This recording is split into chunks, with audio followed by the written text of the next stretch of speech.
Good morning. Welcome into the Sunday edition of the Greater Houston Area Ranking Scoreboard Show. Going to change things up just a little bit today. We're only going to go over the Saturday scores, but then we're going to take a look at overall what happened on the weekend and how that might affect the rankings when the rankings are released on Monday morning. So let's get right to it. In 6A on Saturday, number 9 Klein Collins took down unranked Tomball Memorial 61-49. Number 13 Jersey Village was big winners over Cy Ridge 55-3. And in our featured game where we look at the two teams in depth, number 22 Cy Fair beat Cy Creek 35-21. Now let's look at overall what went on the weekend. So you can see number 1 through number 13, all winners. Going to be no need for any changes in there. But then in the second half of our top 25 is where we're going to see some changes with number 14, Summer Creek, number 15, Klein Kane, number 17, Clear Falls, all falling. You can look for some shuffling in the 14 to 24 area. Number 25, Klein Oak falls to unranked Klein and does it by a large margin. They are almost certain to fall out of the rankings, so tune in tomorrow at 8 a.m.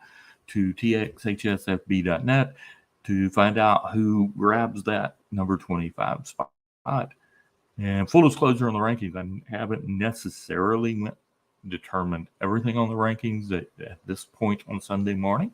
I'll be going in depth in my research and making sure that the teams that I think, based on their results so far this season, deserve to be in the rankings are in the rankings.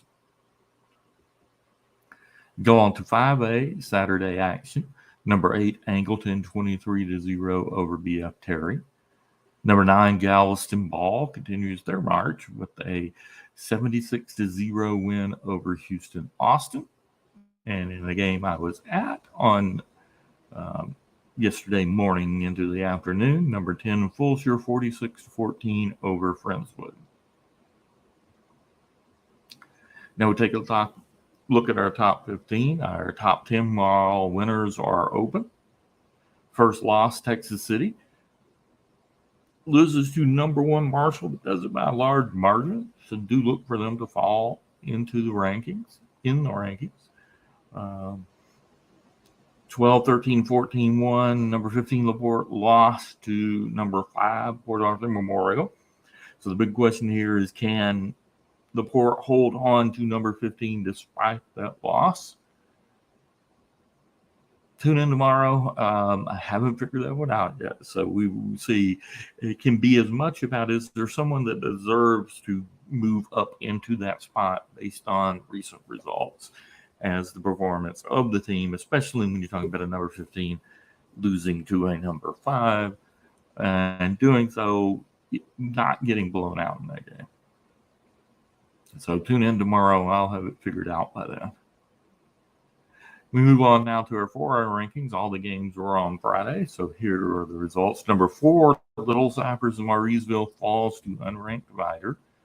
Number 6, West Orange Stark fell to unranked Hampshire Fannett. And number 10, Royal fell to number 1, Belleville.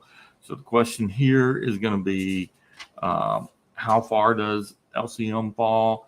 West Orange Stark now has 3 losses on the season. Is that good enough to stay in the top 10?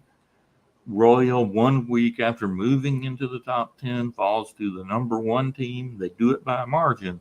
So is that enough to keep them in the top 10? So really tune in tomorrow. I'll have it figured out by then, which look for Little Cypress. Maurice will definitely stay in the top 10. But West Orange Stark and Royal are on watch. If there are teams that are outside of the top 10 that are deserving, one or both of those teams could fall. 3A, all the action again was on Friday. Only losses were by number 3, Hallettsville, lost by 22 to number 1, Columbus. And number 9, Van Vleck, lost to number 7 Bowling. Now, the 3A rankings with the districts that we cover, there are only 19 teams in those districts. So you can look for some lesser records to be in the top 10 than in some of the other classifications, just because we're working with a smaller group of teams. So question here, Hallettsville may fall a little, but the big question will be Van Vleck. Does Van Vleck stick in the top 10 despite their loss to number 7 Bowling? The 11-man non-UIL scoreboard, Houston St. John's lost to Bel-Air Episcopal. Houston Lutheran South lost to Fort Bend Christian. Now, that St. John's was a loss by number 3 to number 4. It was by a big margin, so look for St. John's to take somewhat of a hit. Number 7, Houston Lutheran South lost to number 6, Fort Bend Christian, but it was by a large margin. And then number 10, Tomball Concordia Lutheran loses to unranked St. Pius X. So that will be the question. Can they hold on to that spot despite the loss? And our 6-man Super 6, half of the teams were off. 1, 2, 3, 5, and 6 were either winners or lost. But number 4, Fort Bend Christian, lost to a Houston, Texas Christian team that I was keeping an eye on for possible movement into the top 10. So now the big question here is, if they do move up, who moves out? Is it Fort Bend Chargers, or can Houston Emory Weiner, despite being open, can they fall out of the rankings because of the big win by a team that I had just below them?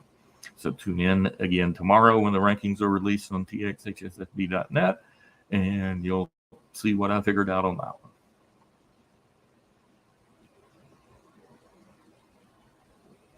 And that's going to wrap it up for our rankings show for the week. We'll be back on Thursday to go over week 8. That sounds strange. Week 8 action, and we will go over all the matchups for the coming week. We'll again go in depth on at least 3 games. Look at the team scoring average. Look at the performance to that point, and just go in depth on at least 3 games. So tune in next Thursday, 8 a.m. for the ranking scoreboard as we get it started for week 8.